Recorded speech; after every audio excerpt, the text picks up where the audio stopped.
Good morning, good evening, good afternoon, and welcome to Dreamy Dreamland with Sensei Bob. Now, what am I doing here, right? I'm connecting all of the acrylic acra doors, the 9 doors of the shamanic, um, multi-dimensional reality, right? That we are spiritually part of, right?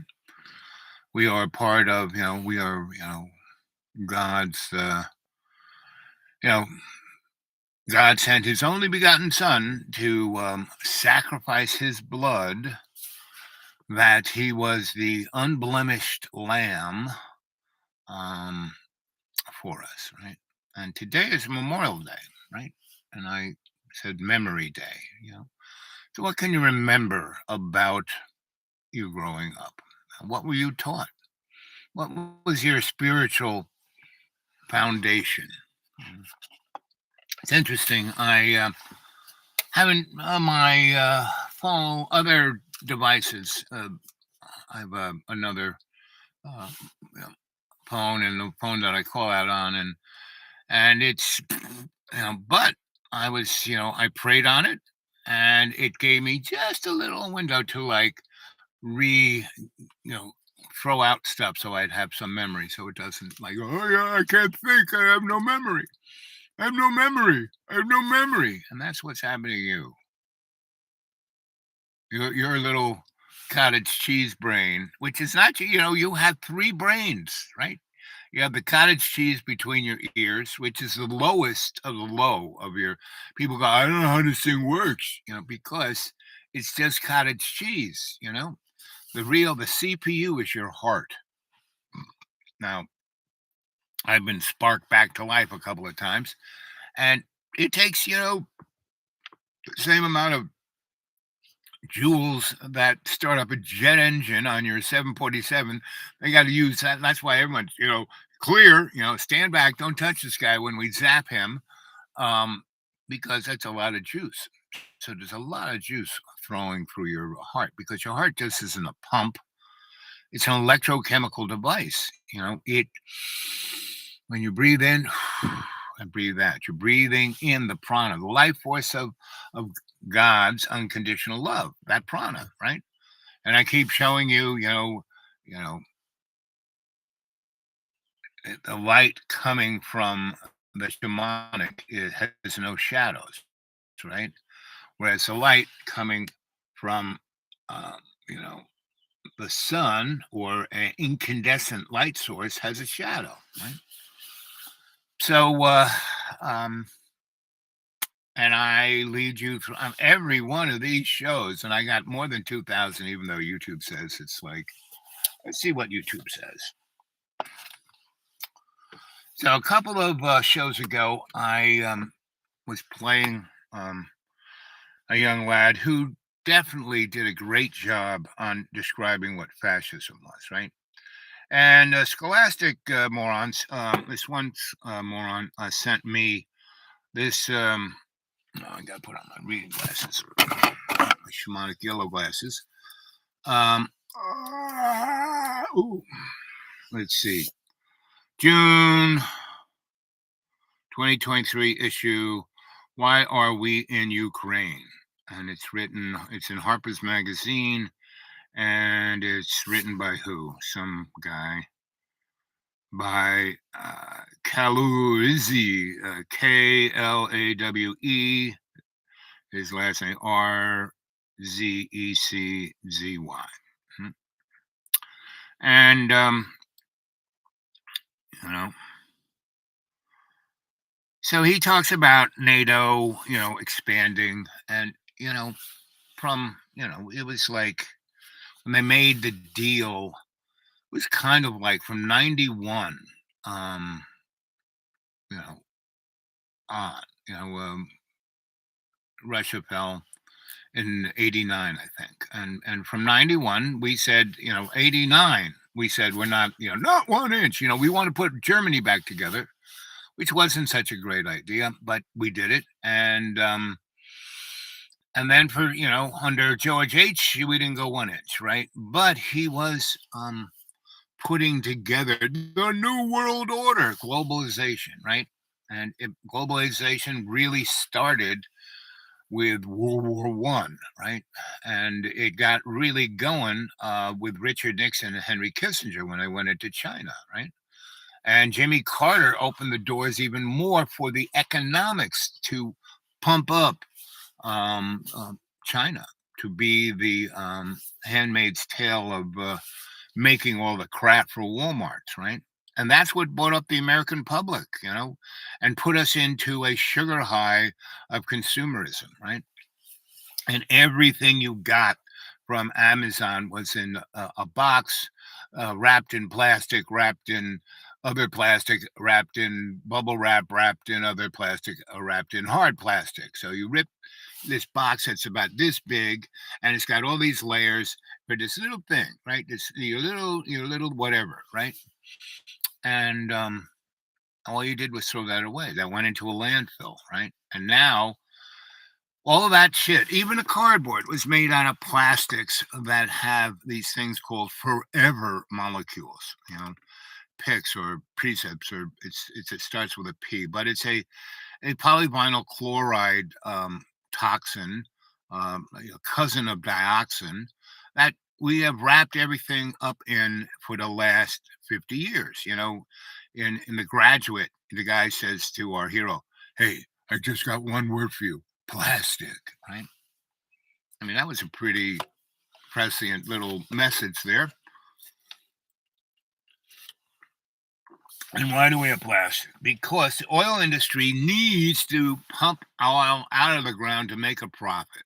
Because from the wellhead, from the cost of drilling the thing, putting the infrastructure in, taking that oil from the ground to the barrel to the refinery, each of those barrels cost less than $1. That's how ubiquitous oil is. That's how cheap it is. That's why Rockefeller made his empire on something that was basically free. So he didn't own, he didn't go after the oil. He went after the infrastructure of delivering the oil and turning that oil into a value added product, right? Gasoline took them 30 years. And what was the first vehicle that wasn't dragged by a horse? It was an electric car. Really? What was the first mass produced vehicle that went out to the masses? A steam car, right? Stanley Steamer. It wasn't until Henry Ford really brought the assembly line and that gasoline really started being used, right? So millions and millions of cars being mass produced, and all over the place, gasoline. So that's one product. But, it was used for fuels for everything you could think of: heating, water, airplanes, you name it. It was, but still they had more oil than they had uses for it. So, again, good old DuPont and good old, bringing better world through chemistry to you. Those guys, which were all owned by Rockefeller, basically, and GE developed plastics. And that way, if you don't think there's not alchemy, I mean, the plastics is a magical thing. It really is. The way they make it, it's like, wow. But it is the most toxic, most deadly substance to make. That railroad car that blew up in the early spring in Ohio, a good example. That substance it was carrying was one of the base component parts of plastics. And they didn't, it's so volatile and so deadly if it burns or explodes that they didn't even put it on the manifest because they didn't, it'll be okay. And look what happened. And that was the only one. About five others that have happened since, but that gets no shriek. So, what's your memory like, right? So, I was out on the Forest Service Road and some tweaker, and whose car smelled like skunk. You couldn't believe the blue smoke coming out of this guy's $70,000 brand new Ford blah blah blah rocket ship. And he's gone blah blah blah blah blah. At least he didn't shoot by. He goes, "How you doing?" I said, "Well, I'm just thinking about my buddies who didn't make it out of Vietnam." He goes, "Oh, what's Vietnam?" And I said, "What? Vietnam was the war we were in the 1960s and 70s. So I wasn't born yet. I said, when were you born? "Oh, around 91." I said, around 91? Was it 90, 92, 95? Because I don't remember. How about 1 month? I think it's uh, I'm a Scorpio. What month is that? I mean, it's like, really?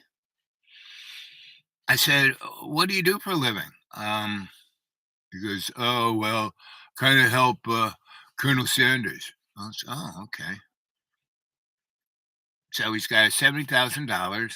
He must be smoking like $200 worth of skunk an hour. Because man, it's just like you could almost put your. It's like it was almost. They used to have this stuff called hash oil. You could like take your finger along the edge of the inside of his car, and oh yeah.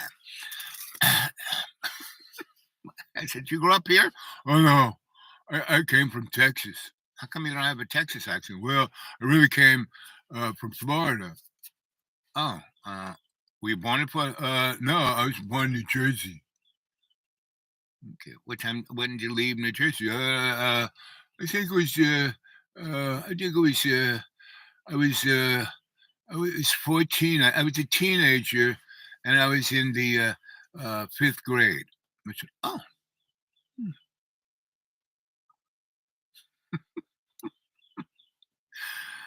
I wonder how good his memory is, right? So,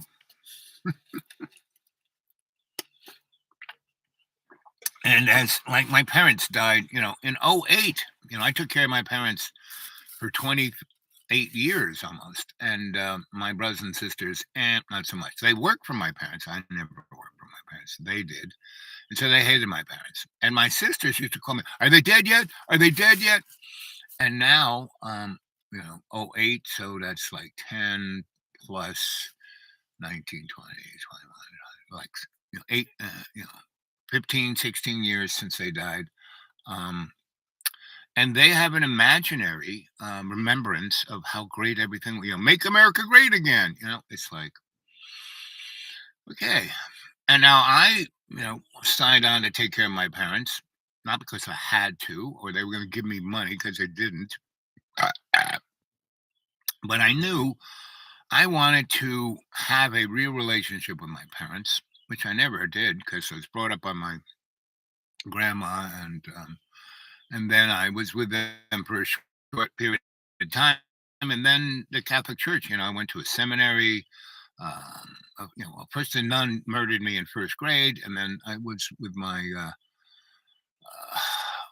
godfather, Cardinal Cushing, and St. Patrick's, and ran around there like a pesky naughty monkey. And man, there's more. They have more underground in St. Patrick's than they do have above ground. They have a catacombs of secret stuff down there that doesn't quite rival the Vatican because the Vatican has been doing it for 2,000 years, but it's pretty amazing. It's right across the street from Rockefeller's Rockefeller Center, right? I mean, right across the street, and they have the Greek thing of a god holding up the world.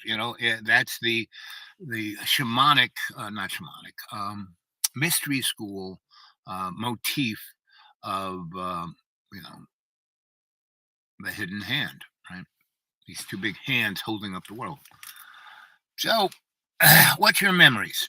Anyone's got anything? And there's no one here yet. Oh, there's one person. Hey, is that you, AI, or is there someone who wants to make a comment about their memories of their life, of their world? Do you remember? So anyway, that guy goes to what are we supposed to? And I told him the Vietnam War. You were in Vietnam. I said, well, I worked for the VA, and I knew a lot of people who got chewed up there. I took care of them, right? And a lot of those people are no longer with us. And every person I took care of, I'm gonna get a little choked up here. Every person I took care of, I was personally involved with, right? Now, pretty much, why do I have so many women in my life? Even at this age, why do women come into my life? I don't go chasing them. They find me, right? And I am personally involved with them. I don't see them as a sexual object. I don't see them as, oh, I'm going to take money from them. I don't see them as any of the above, like a transactional agreement. No, I see them because, boy, they're kind of cool. Boy, they're kind of cute. Boy, they're really interesting. The stuff they're doing, I'm interested in, right? And so I become part of their. And usually these are women who are mature, not as old as me, but not a teenager. I'm not looking for a child. I'm looking for somebody who's at least over 25, right? And right now, the youngest who's hanging out with me is 28. But she went to college and she did amazingly well. And right before she graduated, and everyone had a career and everything, planned out for her, and she was really good at it. And she goes, I want to go study this in Europe. And I said, oh, that's a great idea. Right. Sure. So she spent a year in Europe, and she went to Sorbonne to study her discipline, which was a scientific one. And, she was in and the way they sent her was through the Sorbonne, but she was at the Pasteur Institute. And basically, she took the one course that they had signed her up for, but they wanted her to take a whole bunch of other stuff, but she didn't. She did her research for those guys, but she took art and literature and learned French. And, then she learned Serbo-Croatian, and then she learned Swedish. And then, so she spent, that year there where they paid, her everything and her, everything, and then she's supposed to come home, and she didn't. But by then, she had a visa to stay in France and a visa to work, right? And she, by halfway, she did a lot of traveling when she learned all those languages. And then she, towards the end, when she was putting her thesis together, she just did, boilerplate. Nothing went out of the way of doing anything, but she did, socked herself in there as a person who, you know, would could work there, could stay there, could be there, and she got like a 2 or 3 or 4 year kind of work visa because she got herself a job where her employer said she's instrumental. If you get rid of her, we're going to have a hard time. And you want us to pay your taxes, let her work here. So she did, right? So, and she was running a number of fancy restaurant, bar, clubs, right? And she really got into that. And, you know, her parents were like concerned, like she was joining a cult because they're very conservative and very Christian, and she was less and less and less caring about talking to them, right? And so, she was there for 3 years, and then basically COVID happened, and she was told that you better leave now, or you probably won't get out. And who knows what this thing is and what it is, and maybe you might want to be back in your own country when this shit hits the fan. Because they had already had she had some bad incidents with the yellow jackets in Paris, where they came and burnt her club down, and she went out there and was like screaming at him, and she nearly got whacked. And so she, because she has this very indomitable character, she, came back to America. And so, she only had to, go back to her old department, and she had all the credit she needed. She graduated, got her degree, and then she decided to, be a postdoc. And so she was starting to do that at ETSU. And she was doing it, but she did not want to do that career that everyone had planned for her. So she basically got her master's, and she could have gotten her PhD because that was it was a postdoc thing. So you get your master's, bang, like within less than a year, you'd have your PhD. But she thought, If I do that, I'm really sucked in. Master's degree in this, not so much. I can do other stuff. PhD, and I have to do a real thesis where it'll get published and people will say that's what you do. So she went and started just being a server, right? And so when I met her, she was about 32, and she just thought I was the bee's knees, And she really, and she got to be very fluid, and so she thought I was, you know, she had never met a guy like me, right? And I knew exactly what she was studying, and she's still interested. Really knew a lot about it. Still read about it, but didn't want to do it, right? And she liked the whole interaction with people in the service industry, and she so she's at kind of a quandary. What should I do? Just be a server for the rest of my life? Where's that gonna be, right? And she had traveled the world, and so she had done a good chunk of traveling in those 3 years, and she basically saw the picture, that I see, that it's a global hegemony of not Russia and America, blah blah blah, China, blah blah blah. No, it's this hidden handy thing, kind of. And she was in these when she was in the Pasteur Institute, she saw a lot of that, right? And she saw, a lot of them getting ready for a pandemic that was going to be used politically, right? And like she couldn't, that's what she felt of that. She was observing certain things, and that's what she felt. That was her opinion, right?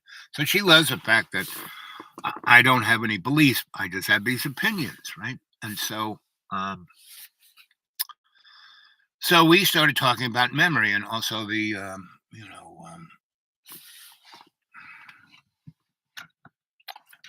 who was the first black president? Mandela, the Mandela effect. And we were talking about time travel, and we were talking about a lot of stuff, right?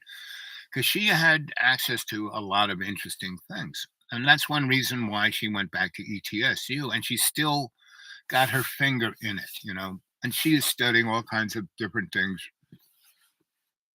that she's in this program where, she kind of also mentors students, right? And she likes that. And she's thinking she might, you know, since she's got her bachelor's and her master's and part of this postdoc in this discipline that she really doesn't float her boat. She's thinking about literature. She's thinking about languages. She's thinking about math, right? Because she likes looking at astrophysics, right? So, but ETSU isn't like, she'd have to go to some place like Stanford, or she'd have to go back to Europe, or she'd have to do, and she's like, she's seen enough to realize she wants to be semi close to home.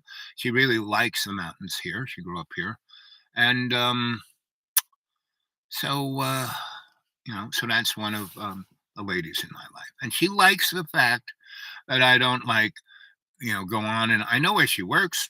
I want to see her, go visit her there, right? And then we make plans, right? Or she will leave, she will text me, "Hey, you want to do something this weekend?" Or right. And I have another a sweetie who's 52, and she was at App State, and now she's kind of, I think she's working at Brookings in Maryland. Anyway, so kind of near the edge of the government motif, because she's what do you call her? She's more than a librarian. She's an archivalist of special projects, right? So she's working in that world. And again, she was, at that a supermarket where I hang out in their little, sandwich lounge, and I hold court there because all the homeless people come, and I work as, act as the concierge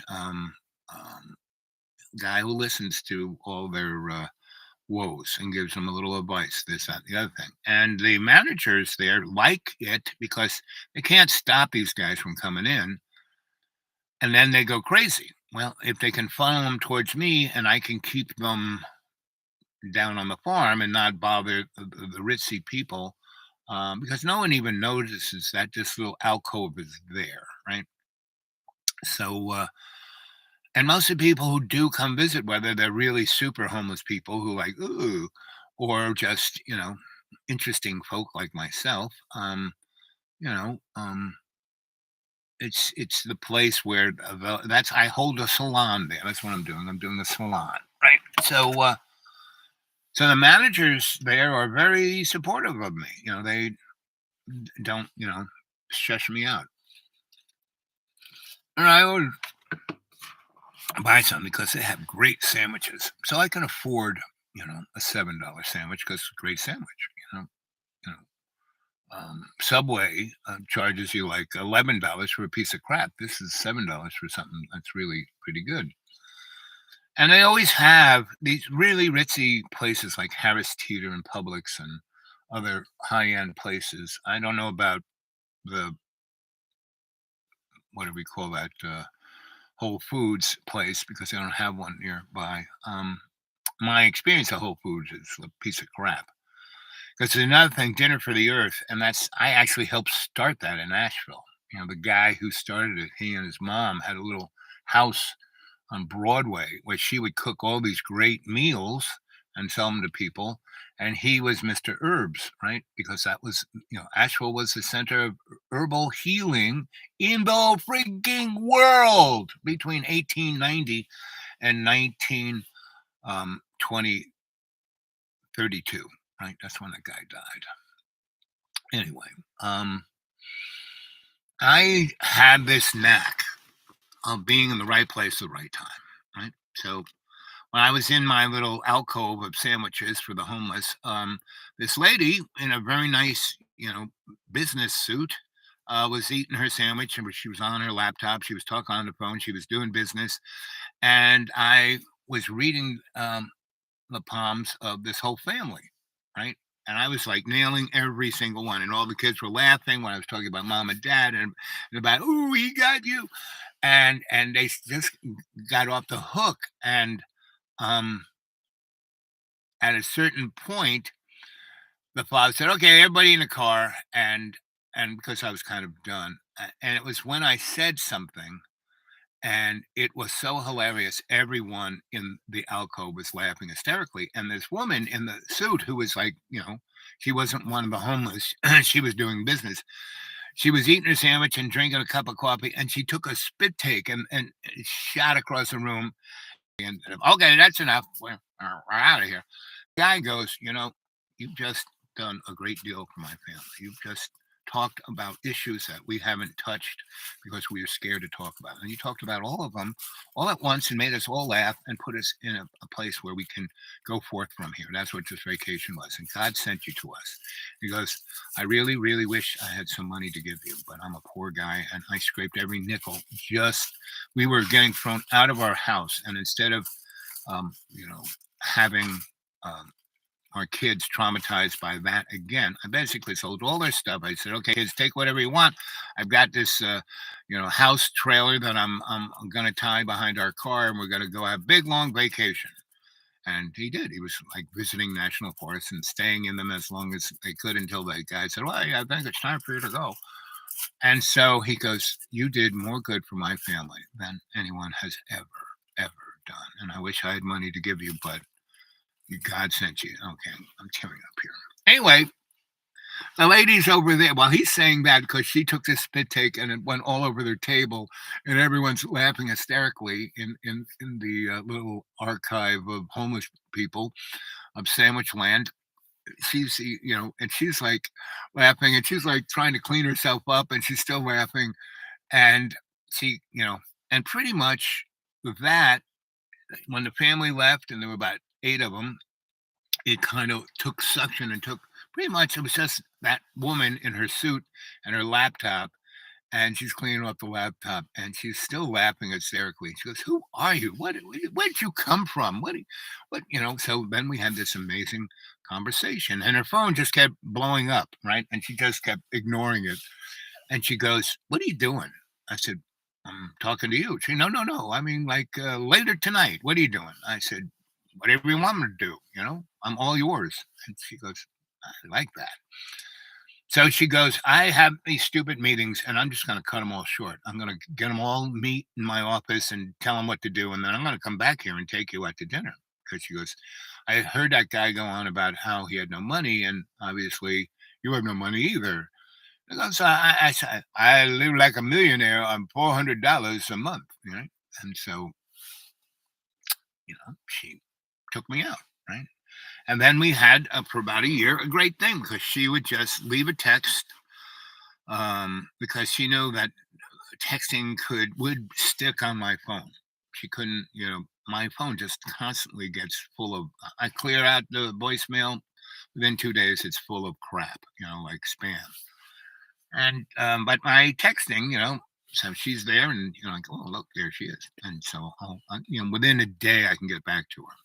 And so that's, she would just come and get me. I get in her car. I leave my car here. We would go to the other side, to Johnson City, because that's really a much more fun town than Boone. And we'd stay at the fancy schmancy hotel. It has a great dining room, room service, amazing bar, indoor pool, right in the middle of town. I mean, it's not a crappy motel, so she's got cash. She could do that. And then we will go have dinner. There's about four. There's a really nice German restaurant, really nice Italian restaurant, really nice Chinese. They're really Thai, so it's Thai, Chinese, and Indian kind of restaurant. And it's about five really pretty good restaurants in high end, pretty good. Then there's another 10 good restaurants. Three or four really good Mexicans, really three or four good fish. And so, it's way where App State, Boone, the best restaurant in town is Cracker Barrel. So if the best restaurant in your town is Cracker Barrel, you have no really good restaurants, period. So anyway, so she would take me, and we'd have a great time. So for about 8 months, we had an affair to remember, right? So I never really called her up on the phone. We only talked one on, face to face, eye to eye, and that's what it was about. Because she had a very busy, business like life, but she had to get her career to where she got it. For almost 30 years, she had no real life. Right? She was never married. She never had kids. She said they were a waste of time. She goes, you on the other hand, you give me 100% of yourself. You never look at your phone. You turn it off. You don't bring it with you. You are just 100% mine. And when we're together, you are 100. Your mind isn't somewhere else. You are busy taking care of me. I like you. You know. So had a good 8 months, and then she had her business took her away, and we would text a bit and maybe talk once in a while on the phone. Um, and then she would come and visit, right? And because she still had her connects with what she had to do at Upstate and the other things nearby that she was working on. So whenever she had to come in, we'd have a really great time. And she really, really liked that. And so the last time we were together, which was maybe March, she said, you know, I really have to thank you because you brought me out of, I was in hibernation for 30 years, right? And, I worked out, I kept myself in good shape, blah, blah, blah. I'm 52. I look like I'm 32. And, but she let her hair get gray, just to keep people away, right? So when I saw her the last time, she had dyed her hair screaming red, not like clown red, but like, oh my God, goddess red, right? Because that's what color her hair was. That was also the color of my second wife's hair. That kind of amber brown, purpley red hair. So anyway, because her eyebrows were still that, so she matched her gray hair to her eyebrows. So Anyway, she goes, "I really have to thank you." I said, "Why?" She goes, "Well, you really gave me this idea of the affair to remember, right? Now we have a quality, deep, you will always be my bud. We will always, be friends with depending on where we are in our relationships with other people. You'll be my best friend with benefits. And mostly I benefit. That's what she said. Mostly I benefit. You just are so attentive. Anyway, and I know the human body. I mean, she loved it when I would massage her feet and like release tension she had from when she was a teenager. Anyway, so she said, but I've allowed why I have the red hair is because I wanted other men to find me attractive, and this really does it. And she goes, I now have my own version of an affair to remember. There's a young man who I bumped into, and he's an interesting guy, and he's a musician. So he's not even, he doesn't even know what the heck I do. But she was a real dancing girl, and he met her. She went to a show that he did, and she was dancing up a storm by herself, and that's how they met. Anyway, so it goes, and he's 26, and I'm 52, and boy, he's you're very attentive, and you know all the right points to hit, but this guy, he's a young buck, and so and he really adores me. I got him twirled around my finger, and I got him into the affair to remember. I said, you can screw around with other people. I don't. You're a musician. You meet a lot of girls. I understand, but when you're with me, you're with me, right? And so he adores her, and she loves the fact that this guy is like totally addicted. Adores her, right? She's got him wrapped around the finger, and that he has access to a life that she has nothing to do with, so she can go have a good time in that other world and not worry about what other people think because they have no idea, right? Um, so she said, I have to thank you because you gave me back my life. Now that's what I like doing, you know? So this when that lady I mean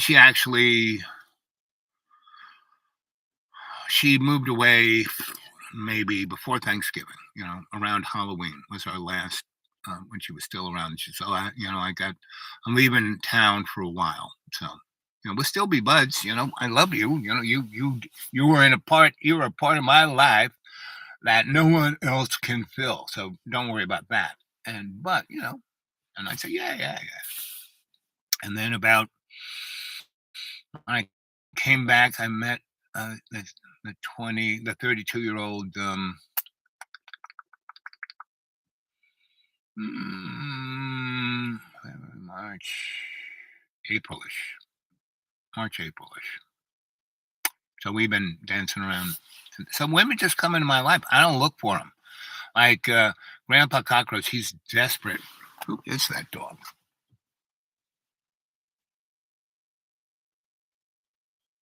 Hmm.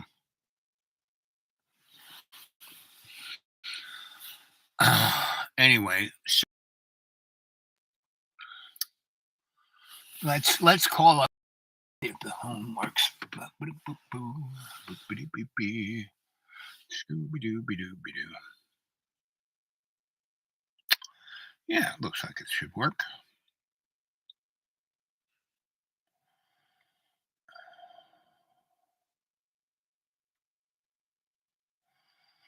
Let's see, Mr. Magic Man is around.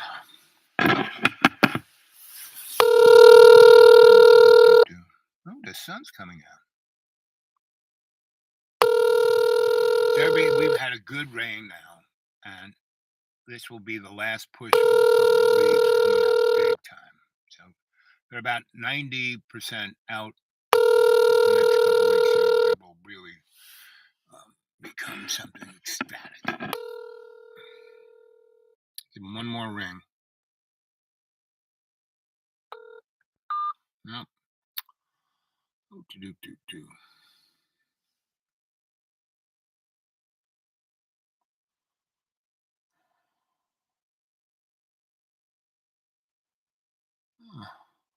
Let's see if the cap answers the phone.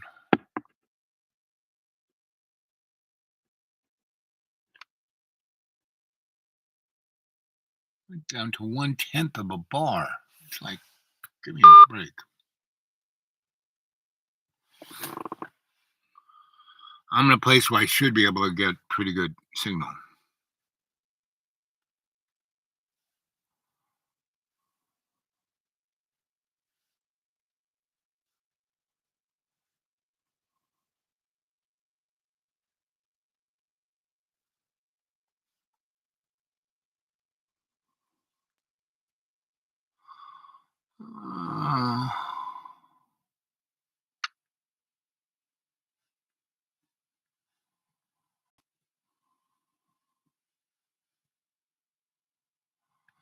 Uh, let's try the lucky guy.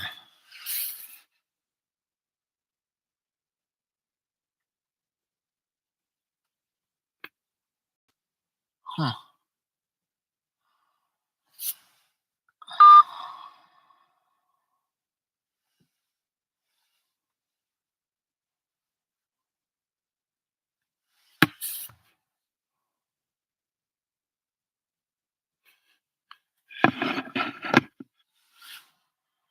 I guess not. 41 minutes and 41 seconds. And nobody's watching. So Memorial Day, yep. I think of all the people who I've seen lost. Let's see, Johnny Boy. Let's see if that rings through.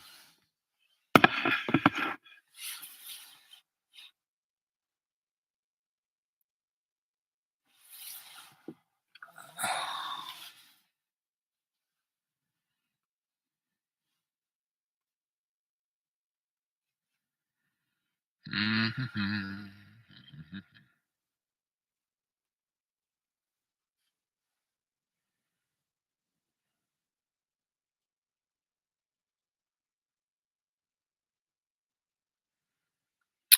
So be thankful. 6 months ago, go watch that one. Be thankful. Be thankful.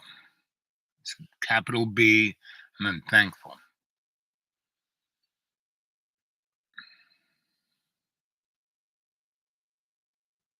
26 view, November 1st, 2022. Likes 3.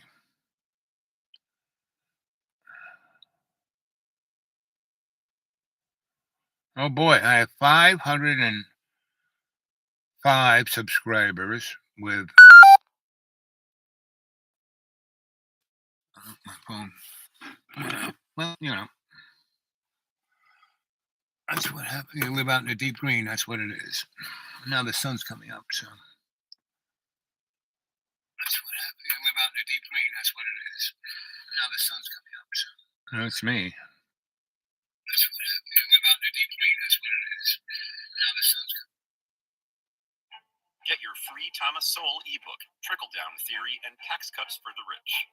Sowell explains how cutting taxes increases investment in the private economy, which generates more output, income, and jobs, thereby benefiting everyone across the income distribution. Get your free copy from the Hoover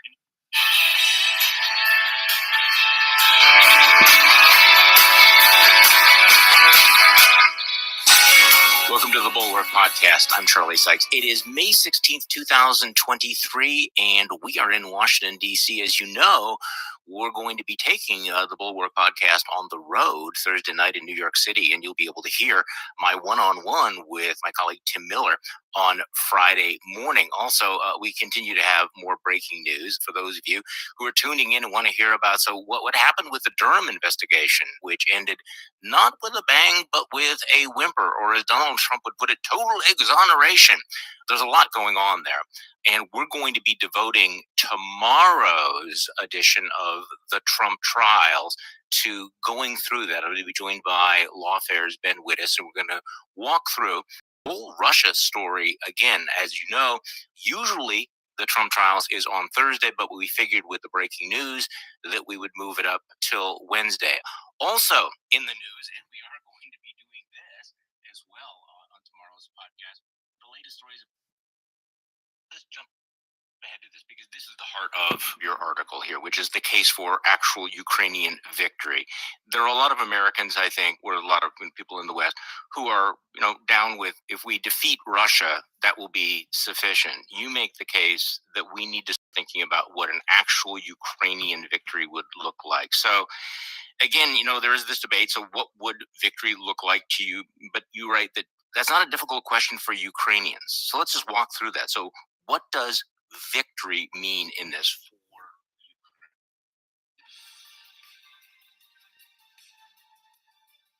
Of all the jurisdictions in the world, there is one jurisdiction that is following what is happening in Ukraine with special attention every minute, every day, and that is none other than Taiwan, an island that seems to be ticking all the boxes for becoming the next protagonist of a major international crisis. With the protection of 70 years, Taiwan has lived on the fringes of the Chinese regime, but always with the latent threat that one day Beijing might ultimately try to invade the island. Of course, this hypothesis, this possibility, could trigger a conflict that would go far beyond an armed clash on a regional scale. It would be the first time since the Vietnam War that the US and China could potentially face off in a theatre of operations, or at least that's the usual impression one gets, if only from statements like these. So unlike Ukraine, to be clear, sir, U.S. forces, U.S. men and women, would defend Taiwan in the event of a Chinese invasion. Yes. The question is, what could happen if the conflict in Taiwan finally erupts? Would China succeed in taking control of this island? Let's get started.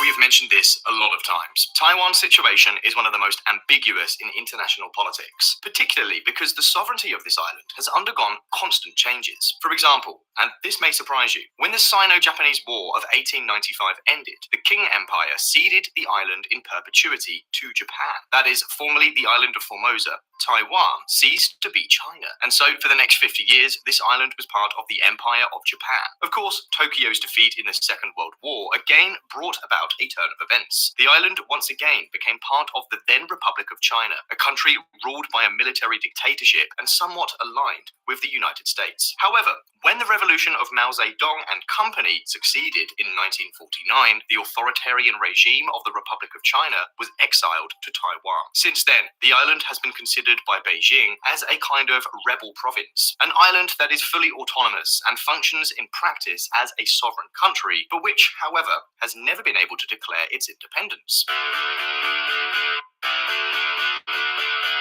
Firstly, because its government considered itself the legitimate government of China, and later because Beijing has said ad nauseum again and again that any declaration of independence would be considered an act of war. And so it has been molded in this way, a country that over recent decades has experienced an important economic, technological, and also democratic success. In political and social terms, Taiwan has become the freest territory on the entire Asian continent. The problem, China's appetite is getting bigger and bigger. And if the war in Ukraine has shown us anything, it is that the territorial claims of the major powers are once again a feasible scenario for military conflict. The question is, will Taiwan become the new Ukraine? What would a Chinese invasion of the island look like? Who would be involved and what would be the possible outcomes? Well, stick with me to find out.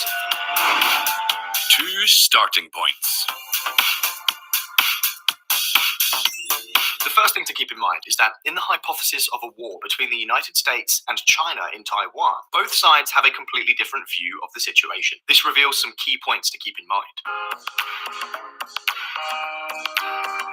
For Beijing, the Taiwan issue is a strictly domestic one. Since the island belongs to the Republic of China, and the Mao Revolution replaced that for the current communist regime, the People's Republic of China, from their point of view, Taiwan is a Chinese province with a de facto degree of special autonomy. In other words, Xi Jinping's government considers that any military operation would not be a clash between countries, but an event relating to China's internal territorial order. And keep in mind that it's this position that explains Beijing's growing belligerence towards any any foreign group meddling on the island. They see it as a kind of humiliation, a feeling that has been reinforced by years of communist propaganda.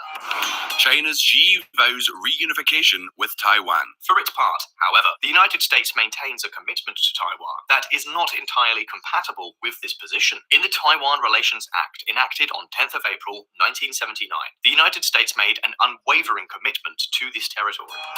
The United States shall make available to Taiwan such defense articles and defense services in such quantity as may be necessary to enable Taiwan to maintain sufficient self-defense capabilities. Section 3 of the Taiwan Relations Act. In other words, the law makes it very clear Taiwan must be able to defend itself against any attempt of aggression, and the United States will be responsible should this situation occur. In fact, there doesn't seem to be much point in talking about Taiwan's defense except with the US. Why? Well, look at this.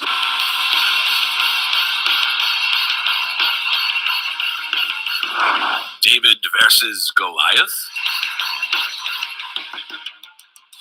The first question we have to answer is, if China eventually does decide to invade Taiwan, which countries would be involved in the conflict? And take note, because this is where the key point of US diplomacy comes into play. Strategic ambiguity. For years, at least officially, Washington has never made it clear whether or not it would intervene in that possible conflict, and it has not done so in order to create a double deterrent. On the one hand, the latent threat of US intervention could prevent China from deciding to invade the island. On the other hand, the uncertainty also does not allow Taipei to be overly aggressive, for example, by declaring its independence. This is the approach that, according to many analysts, has succeeded in maintaining peace for decades. However, things are evolving.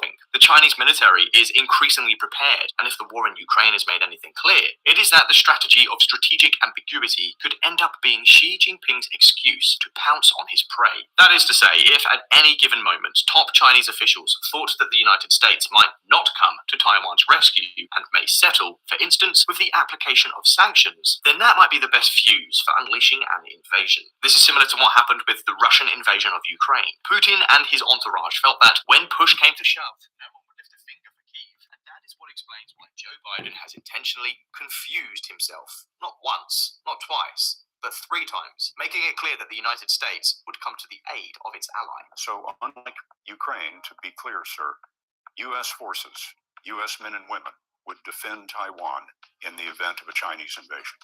Yes. I don't want a Cold War with China. I just want to make China understand that we are not going to step back. We are not going to change any of our views. So are you saying that the United States would come to Taiwan's defense if China attacked? Yes, we have a commitment. Are you willing to get involved militarily to defend Taiwan if it comes to that? That's the commitment we made. In other words, Washington has not changed its formal position, but the president wanted to make clear the position of the White House. Perhaps it has a lot to do with the fact that the advanced semiconductor industry has made Taiwan an absolutely strategic enclave for the United States. American companies, American technology, and it doesn't matter whether we're talking about artificial intelligence, Amazon, or the F-35, they all need chips made by TSMC. I don't know for certain, but I'm sure that further supports the resolve of the United States. Why is the position of American power so important? Well, basically because American power is Taipei's only asset. Why? We'll take a look.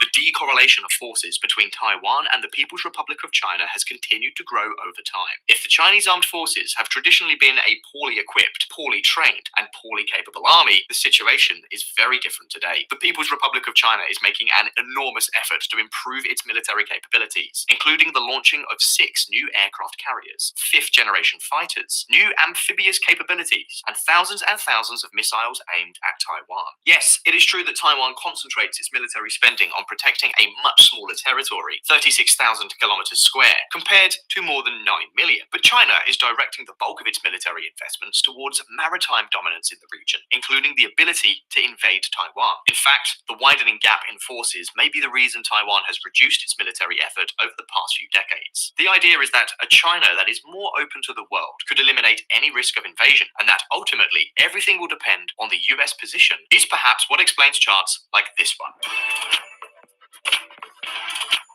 Now, this is something that could begin to change, but the truth is that without international assistance, Taiwan would have a very difficult time resisting an invasion by China. China launches the most advanced aircraft carrier on the planet outside the US. China strikes a new military blow with its new aircraft carrier Type 003. Taiwan highly vulnerable to Chinese air attack, leaked documents show. Troubling details raise questions about US intelligence agencies' ability to detect a pending invasion and the island's capacity to defend itself. Now, let's suppose that because of X or Y, everything finally goes wrong. Things get out of control and the conflict explodes. What could happen? What would be the balance of forces? Would any of the contenders clearly impose themselves? Well, look.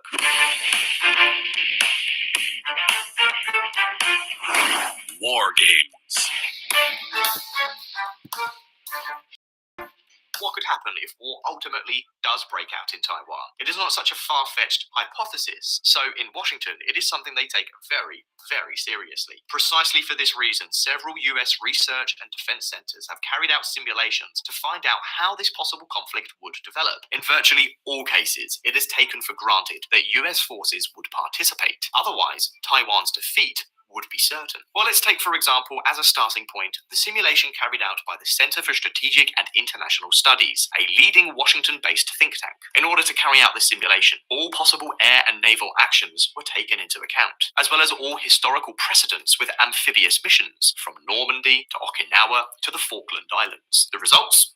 Well, take a look. In most scenarios, the United States, Taiwan, and Japan would succeed in defeating China's conventional amphibious invasion and maintain Taiwan's autonomy. However, this defense would come at a high cost. The United States and its allies would lose dozens of ships, hundreds of aircraft, and suffer tens of thousands of casualties. Just think, the US would have to fight thousands of miles away against a Chinese military that would be playing on home soil. For its part, Taiwan's economy would be devastated by the destruction of much of its infrastructure. Of course, China would also suffer great losses, and the failure of the operation could end up destabilizing the Chinese Communist Party government.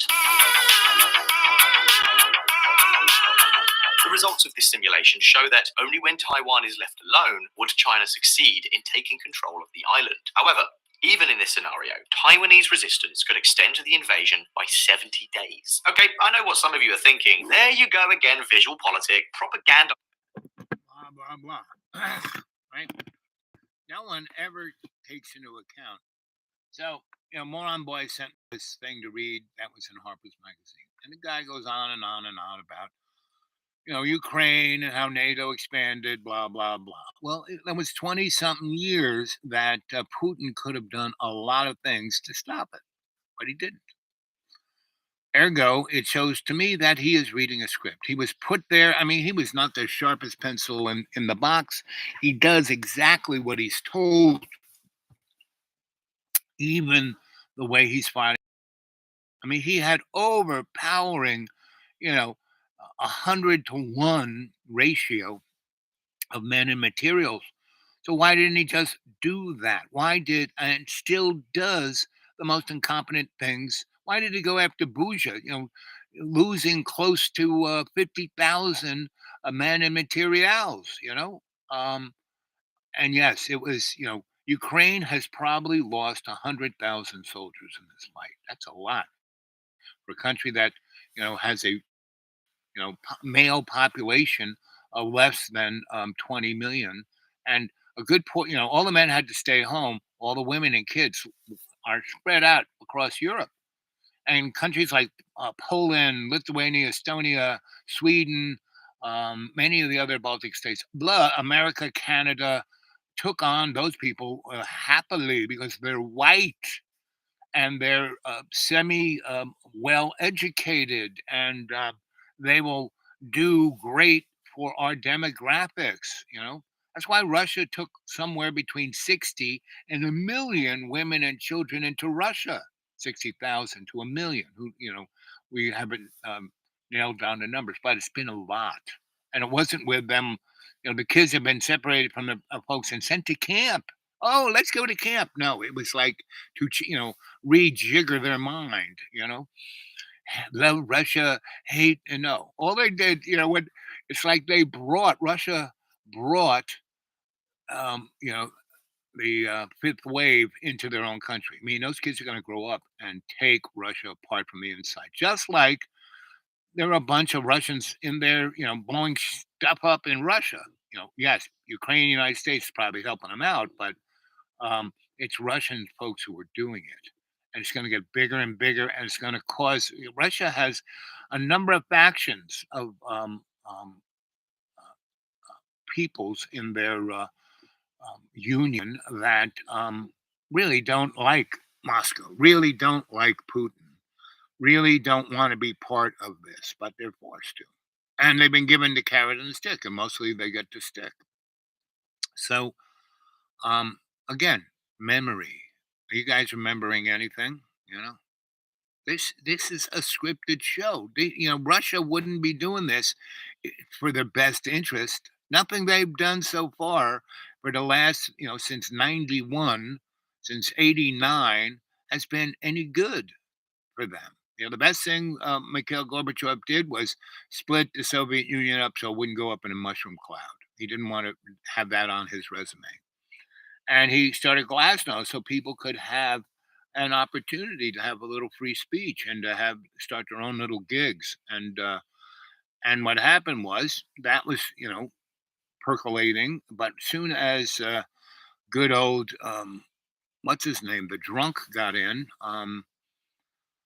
For about 5 years. He ran Russia into the ground, right? And then sold it off, to the hidden hand in the European, because Russia is a cornucopia of resources. It's like Africa in Europe, right? Natural gas, oil, um, fertilizer, many, many, many resource rich things, and electricity, and a number of things that they could, because they're right there, they could send it over with pipelines. And who built those pipelines but the U.S.? The Koch brothers and Dick Cheney and Halliburton, um, and also the Dutch and Norwegians, right? Because they got a lot of oil in the water and they have a lot of technological understanding.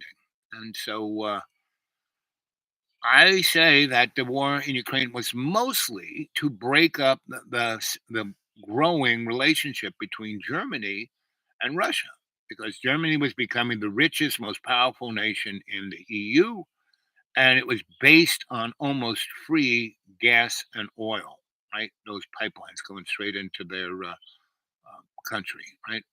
And so that has put a real chink in Germany. Yeah, Germany is basically going through all the investments they had just to keep their people in the standard of living that they are used to. But in 4 or 5 years, unless they rejigger their means of production, they're not going to be that richest country in Europe. And we're having Italy, Spain. Spain is going through a nationalist, racist kind of thing. I mean, that's what the fascist war before World War II was about, right? And that was Germany's live fire exercise, meaning they backed the Spanish dictator, fascist dictator, um, so they could send their boys there and fight in Spain, and have experience flying in war and shooting down airplanes and stuff of that nature. Yes, they had ancient aircraft and ancient tanks and ancient stuff, but they still were able to get their military in shape and quick, because they had live fire exercises for 3 years, and so they sent off close to 250,000 guys to fight in that war, and mostly in the Air Force and in the tank brigades, and that's where they built up their strategies to go after Western Europe, right? And that's why they conquered it in less than 3 months, right? So and they built up all those strategies, and they pulled the trigger, bang, and they did it. And then once they conquered all of Western Europe, they didn't have a continual strategy, and so it was left up politically up to the fearless leader, guy who's doing meth every day. Go watch him in the 1936 Berlin Olympics. There are films of him, in his box with all the boys, and they're all like, "Boo, boo, boo." They are tweaking like you can't believe, right? And if that wasn't a straight up message to the hidden hand, okay, these guys are totally fried. This is the time we're going to have the war. They will eat Western Europe so we can reform it into the EU that we want it to be. They didn't do such a great job at Versailles, so this would enable them to that. We can make. We wanted to have the League of Nations so we could control, and that fizzled.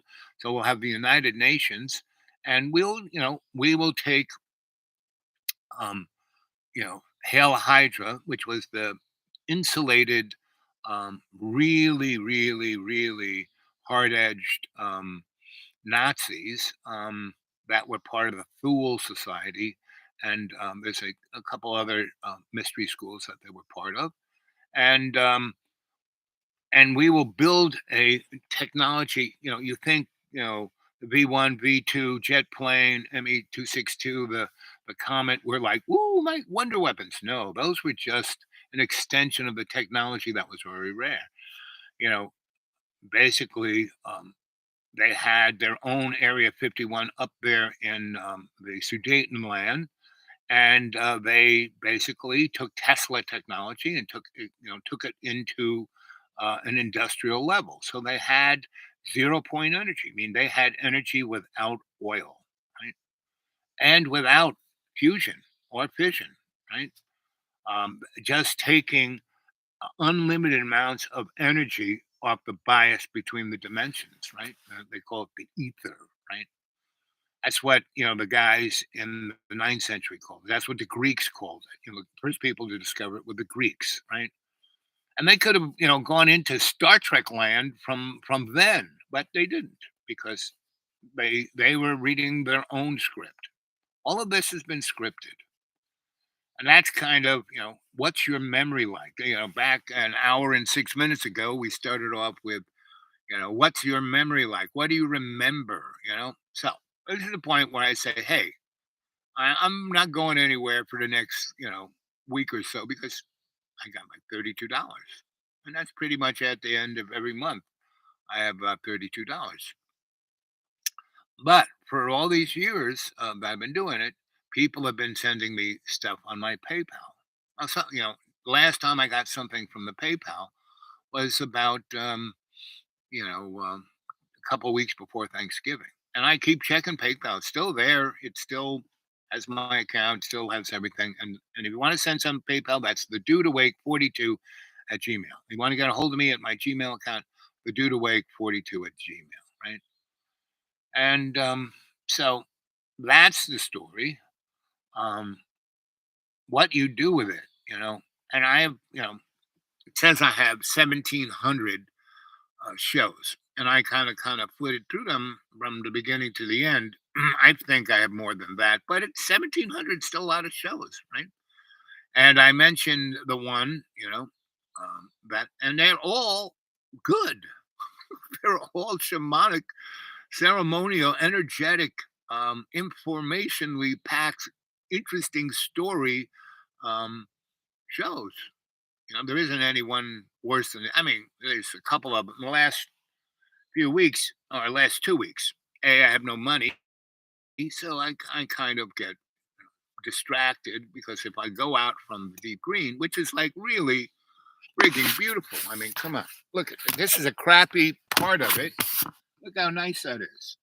Where I live, I mean, too bad, you know, Colonel Sanders, I do all kinds of stuff. I keep this road so he can go in and out of this place. He chews it up because his tweakers himself shoot up this road at 30, 40 miles an hour when you should be doing it at about 5. So he leaves tons of potholes. So the last 2 days, we had 6 inches of rain. And if I hadn't made 3 swells to take the majority of the water off the road and into the woods before it really gets going, this road would be impassable. They're like, oh, it's so lumpy. Well, stop driving up it at 35, right? You know, and their property looks like a piece of crap. It looks like Branch Davidian military compound. I mean, that this big gate on other people's property saying, if you go past here, we're going to kill you. We have TV cameras everywhere. if you have guns crossed and the sign says, "You ever wonder if there's life after death? Pass this gate and you'll find out." That means there's guns like this. Means that you got guns, right? And when it says, smile, we're watching you on. Well, that means anybody who wants to come on that property will kind of stand back with little binoculars and see where the TV cameras are, and they're pretty. You can find them if you're looking for them, and you just stay outside of their viewing point, right? He doesn't have a zillion of them; he's got three, right? And they're in the most places where you would put them, right on the beginning of the road, the middle of the road, towards his front door. And see, his property lines right at his front door. So everything from his front door to that gate, which is three other lots, he has absconded with three other people's lots. Right now, people around here kind of do that because there's nobody here. I mean, I've been here 20 years. I put my little bus in a place that I thought was when I had my lot surveyed. The guy said, "That's your property." Okay, so I put it there. Then I go back and I didn't go to the county, but I then went to the county and said, "Oh, look at that." But I made that lot better because I made this nice pad that I put my bus on, and I made, because this was my property, I made a road down into that lot. So whoever's lot it really is, A, I made a pad for them to put stuff on, and B, I made a road down into their property, which they'd have to do. And because I had the guy I had doing my excavation, I did it in it for it, but he kept storing. Reason why that pad is there is that he dumped like, a mountain worth of big rocks, like foundation rocks, that big, not crushed run, which are little rocks. And so he had a big mountain of it. So he's a guy who and he wanted to hide his equipment down there. So he did. So he, made the road so he could drive his equipment down there and put a pad down there. So it was whoever's lot that is. I have made it conceivably worth a lot more money than it was, because otherwise it's a cliff, right? And that's why I picked this place, because all the other lots except mine are in the air, and they're right next to each other.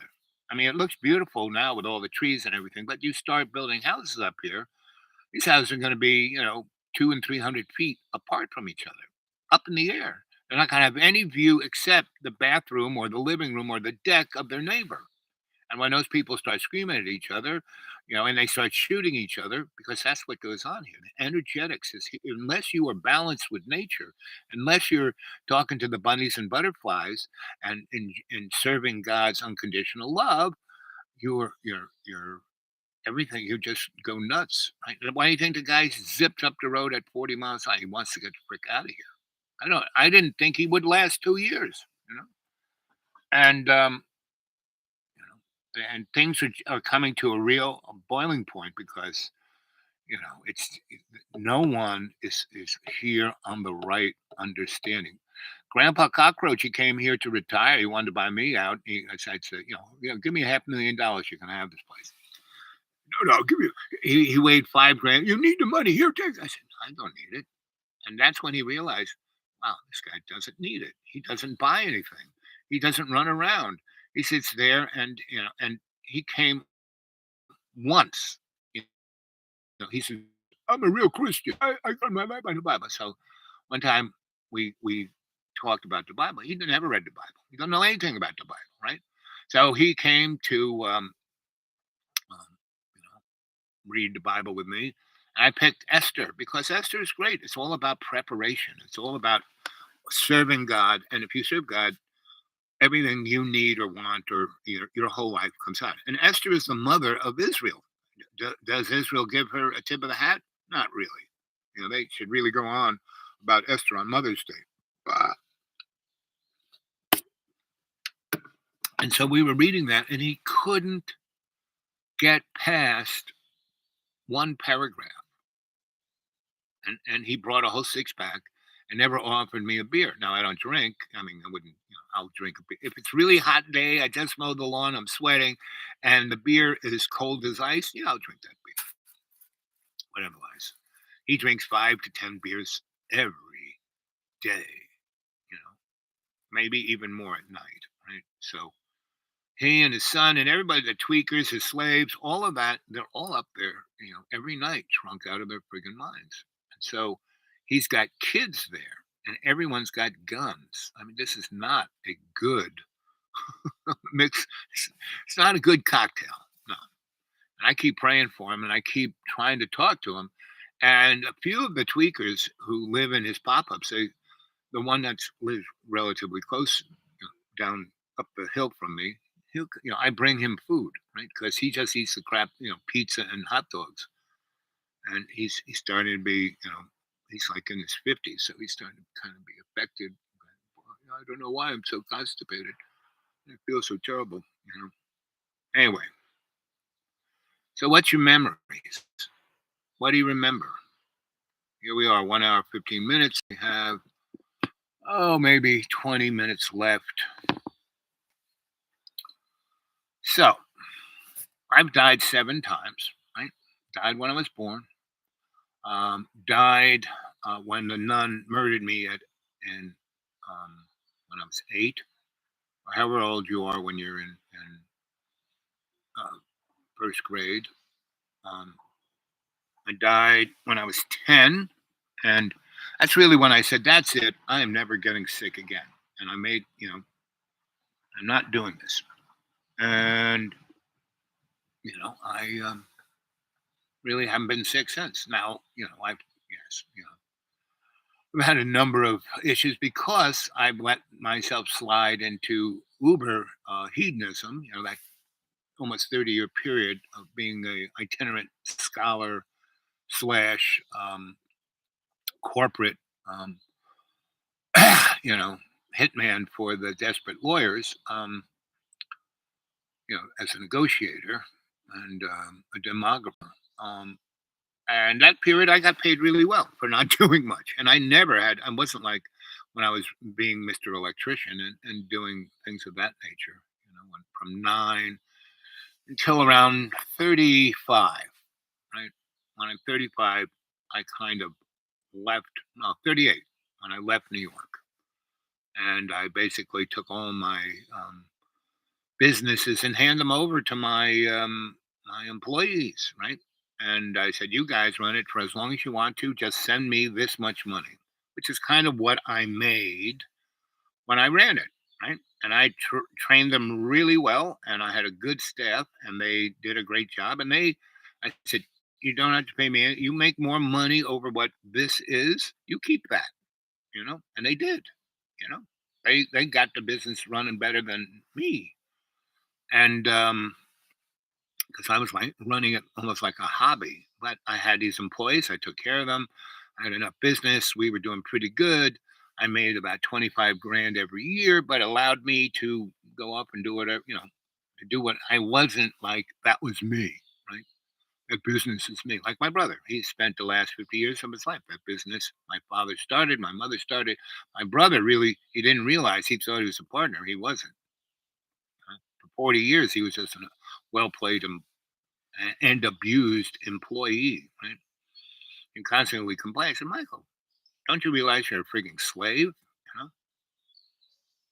My sisters, same thing. They didn't realize that. Anyway, so uh, what do you remember? Right. That's what this story is. What can you remember? You remember anything? Are you just stuck? And see, if you lived in the moment, influenced by the past and motivated by the future, that's the place to be, right? Because past is over with. But if you remember what happened and you remember the lessons, because our lives are just, we're in a sandbox to learn. And the memory is there to remember what you, good, bad, and indifferent, that you did, right? And what you can do better. And that's, conscious intent, I am. Conscious intent, I am. Conscious intent, I am. Om. And intent is what you do in that minute, that second, right there. That's all you got. Everything else doesn't exist. In the future, we get the future, right? Best you can do for the future is put yourself in a position where you can do your best, right? Where you do know your 20, where you are aware of your 360, your conscious awareness, I am, conscious awareness, I am, conscious awareness, I am. Om. You do that. Do those two little mantras. You'll be dancing with God's co-creation, right? Love's co-creation, right? And you will have in your consciousness will be Jesus Christ's unconditional forgiveness. So me being here 18 years and a garden paradise, my only thing, nothing was around except bunnies and butterflies and a few, the owls that kept all the. It's sad the owls have left, so the occasional visiting, rampaging marauder still comes in and fools around. But I've cleaned up my site so much. There's not really much for that. I'm so they can go through a couple cardboard boxes, big deal. And Colonel Sanders and Grandpa Cockroach and all of the tweakers and slaves, they could be annoying, but they are so stuck in their oppression of themselves that they rush. As soon as they wake up, they're out of here, off chasing money. In a place where you really can't make a living. There's no industry here. There is no real business. There's Johnson City, Mountain City, not it. Forget Mountain City, Kingsport, and Upstate, and all of those. They're basically singular economies. Kingsport is all about. It's a big chemistry lab, and if they back when we had COVID and they were down, I have a friend of mine who's a OSHA rep up there. He's a chemical engineer, and he's all about large chemical facilities being safe. Right, that's his gig, and there's so much stuff going on in Kingsport. Um, you know, he's the guy in charge. He's the OSHA guy. He is the FEMA guy. He is the EPA guy. He's all three rolled in one, right? And when COVID came out, and those companies, because they're very, you know, automated, but you still need a lot of guys going around with wrenches, turning this valve and turning, even though they are controlled by computers, they need a little tweaking. And all those people were like, let go. So they just had, skeleton crews. And I met him right in 21. And he said, Al, I know you come and go from here. You don't really live here. That's why I've been living here the last 4 or 5 years. He goes, well, you better have an exit strategy. He goes, this thing is being run by the software, and the software was written in 1978. And one power outage, one glitch, because they make all of these super volatile. The shit that went down in Ohio is being manufactured in a place like that. The Bhopal that happened in India that killed 70,000 people while they slept. There's 2 of those factories. There's sister factories are up there. There's some of the nastiest. There's 2 of the largest liquid natural gas and LPG, storage tanks in the world, like billion gallons, right? And kept that cryogenic. And the refrigerator goes off on that sucker. The pressure. It'll bubble off inside the underground container, and explodes, and something to ignite that gas that's rushing now towards into the atmosphere of oxygen. And right next to those 2 tanks is a facility holding liquid oxygen. So that goes to, you got liquid oxygen, liquid nitrogen, liquid hydrogen, LPG, all going up in a cloud of a billion gallons, which would be like a trillion cubic feet, and a spark. Say goodbye. He said that it would wipe out everything in the valley, the Roanoke Valley, which runs from Kingsport all the way to Washington D.C. It's called different things, but it's this one. The Appalachian are on one side, the Blue Ridge are on the other side, and it kind of goes all the way.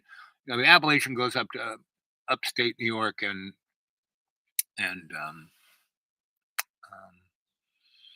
Canada, whereas the Blue Ridge kind of go down to DC and coast. And but it's this big funnel that would take that explosion. He said everything in that, Roanoke, Blacksburg, DC, Christiansburg, all those parts of Pennsylvania, the capital of Pennsylvania, the nuclear plants that are in Pennsylvania would all be,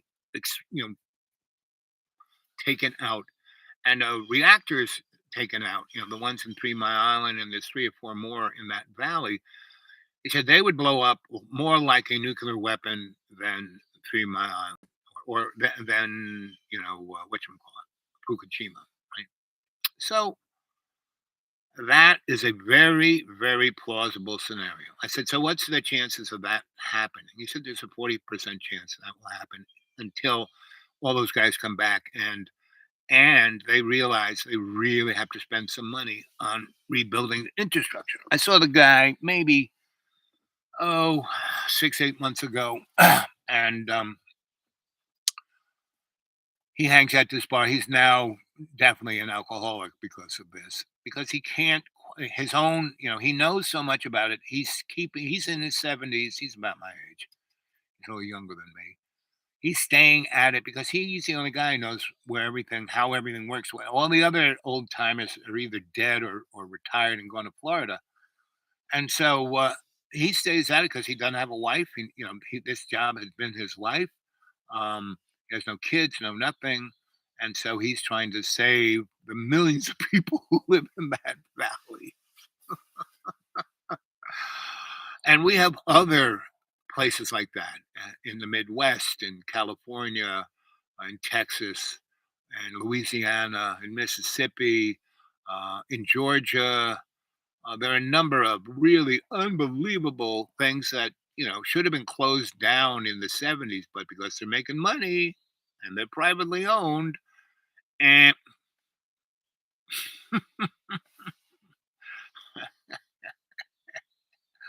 so what's your memory? Why do you said no one even wants to talk about this one? So come on, let's hear some comments because you guys go back and watch this stuff.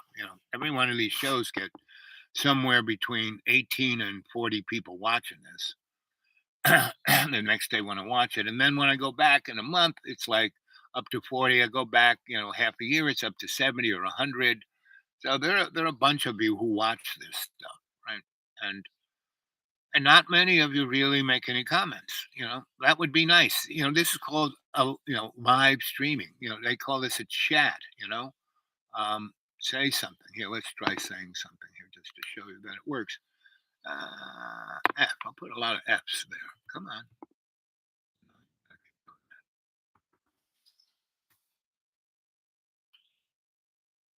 I can do that.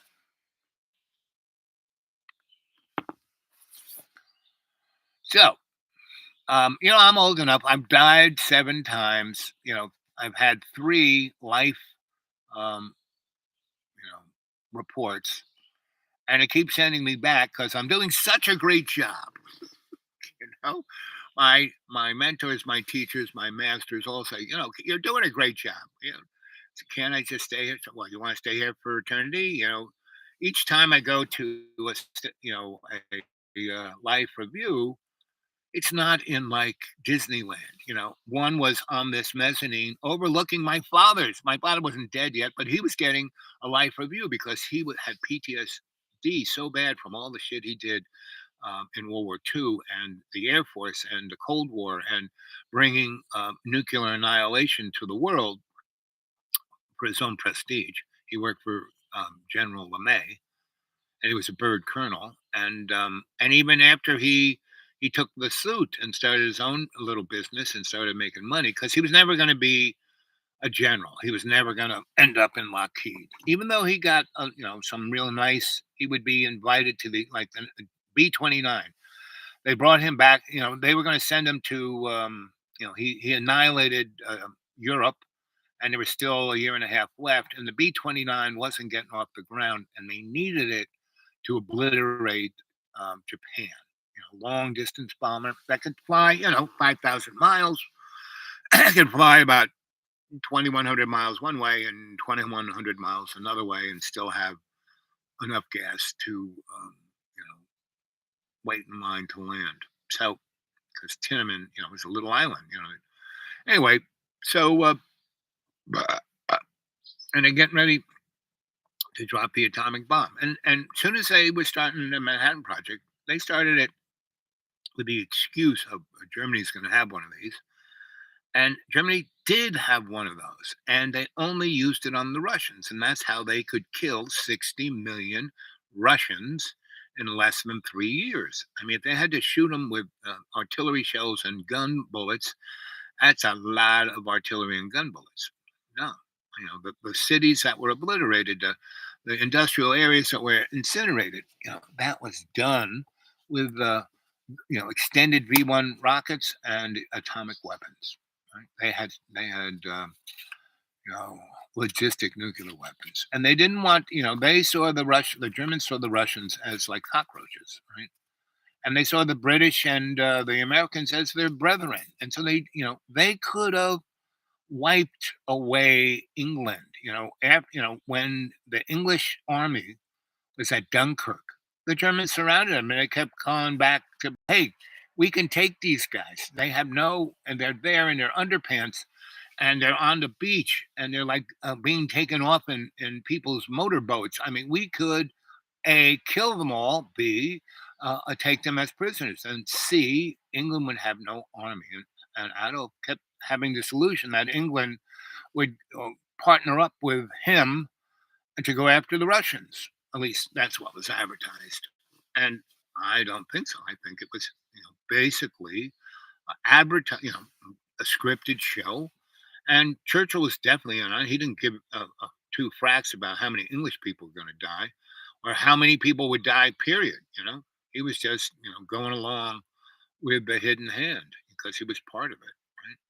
So, anyway, 1 hour and 31 minutes. How much time we got left? Oh, a few more. Well, no one's coming. So I think so this show is a good example of my stream of consciousness, right? That's all these shows are, stream of consciousness. Because unless you guys get involved, that's all this is going to be. But I went back and looked at them today, and they were pretty interesting. So I would suggest you go back and just whatever title floats your boat. I mean, do it like a roulette wheel. And wait, oh, and watch it for a few seconds. If it's good, watch it for a few more seconds. You still can hold your attention. You don't have the attention. The average human has the attention span shorter than a goldfish. A goldfish's attention span is 32 seconds. The average human is 9. We are just 2 seconds better than a fruit fly.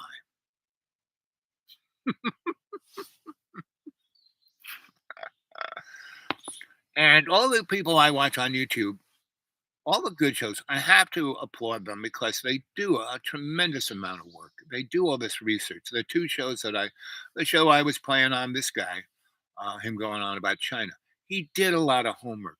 He did a lot of research. He had a lot of imagery and charts and pictures and all that kind. He made a great, these guys who do the YouTube, they do a great job, you know. And yes, they have maybe a couple. He's got every time he goes on there within a second, he's got 3 million people watching. I'm amazed that nobody wants to watch John because you know what it is? He is a more refined version of platypus. Right? So let's see what John is. We still have 30 minutes, so let's see what John Boy is up to. Oh, here he comes back. It's Grandpa Cockroach.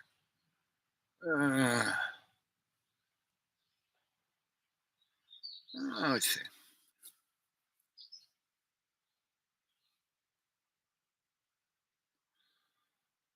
Let's see. 9 days. He hasn't done something for 9 days. Oh, I wonder what Johnny Boy's up to. I just went crazy. And then I had to recuperate in bed. I got a new workout bench. I got Danica and my sons the same workout bench. I mailed them the same one. So I just got it because the other one got so old. So I got a new workout bench. It's easy to put together. It's so easy to put together. It's just already together. It's already together in the mail. You just put like 1 or 2 screws, and that's it. With just like screwed it in by hand. So that was kind of cool that it came that way in the mail.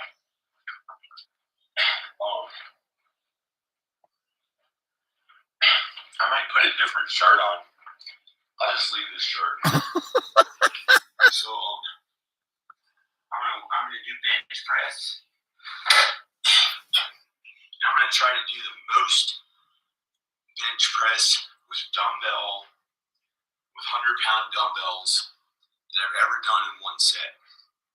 So I'm gonna try to do the most dumbbell press that I've ever done with 100-pound dumbbells in one set. I'm gonna try to do 20 of them.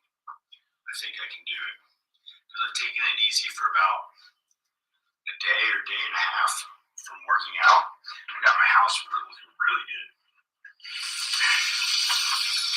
Look at those shelves. I used to have loads of books on them, and I would read. I would lie down on my reading couch and read books. Okay. I hope my hands are really clean. They are. So you warm up with lighter weight.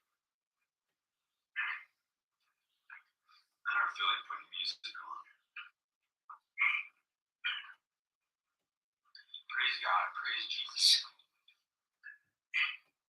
I'm pulling up my pants while I'm holding the weight. Oh shit, this is so weird. I wasn't used to sitting down on that. I've sat down on the same workout bench for like 10 years or 8 years, something like that. This is cool. This is better. I like this. I think it's better. It's kind of weird. It sits, I think, a little bit lower than the other one. I don't know. Oh, it's weird. Well, I have to just get used to it. Now my shirt's like tucked in the wrong way.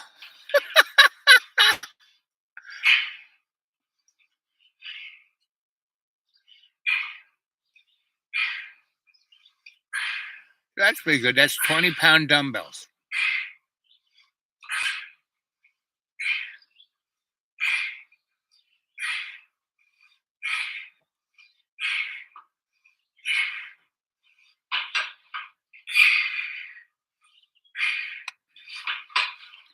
I mean, that's pretty good, you know. I have to admit, that's pretty good. So he has. Maybe I won't go too crazy on this stuff. Maybe I won't go too crazy on this stuff. 110 views 9 days ago. So he's not going to go crazy on this stuff. He did 12 reps, and he was going to do more than he ever did before. He was going to go for the what's his name's, you know, who's that? The guys who see how many hot dogs you can eat, you know. That anyway, the Guinness Book of Records, right? So that's John's basically his thing. That's basically his thing. He either drives his car to his parents to show you his parents' house, or he shows how much work he's done on his house, or he does some reps with dumbbells, and that's John's videos. And you know, he says praise Jesus, praise God, you know, which is nice, you know, but he doesn't quite go into, you know, what, you know, except, you know, he loves to talk about the lake of fire and that how he's not going in it. But you know, if you look at Numbers, you know, there's some really good stories about the lake of fire in Numbers. So, you know, as my friend the other day was going on about the Bible, he goes, they could have found a better name than just because in Hebrew, the word Bible means book. And that's all it means, book. Oh, let's see how much juice we got left. Another 10, 15 minutes. Let's see. Let's see if. Look, it is ringing. There we go.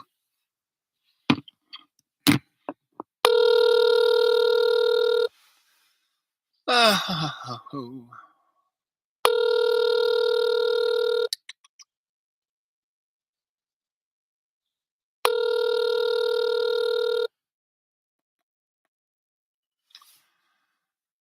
Okay.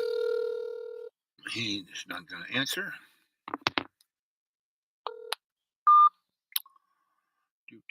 Do. Well, let's see what Rev has to say. Rev is a true blue American hero. He was in the military like 3 or 4 different ways, and last way he was a line Padre. He got blown up, shot, saved hundreds of his. Your call has been forwarded to an automatic voice message. Okay. He's off doing something, I hope, fun with his family. Let's see. Johnny Boy. That's our last. Give it a try. Let's see. Please leave your message for. So he went straight to voicemail. So I don't know what he's doing.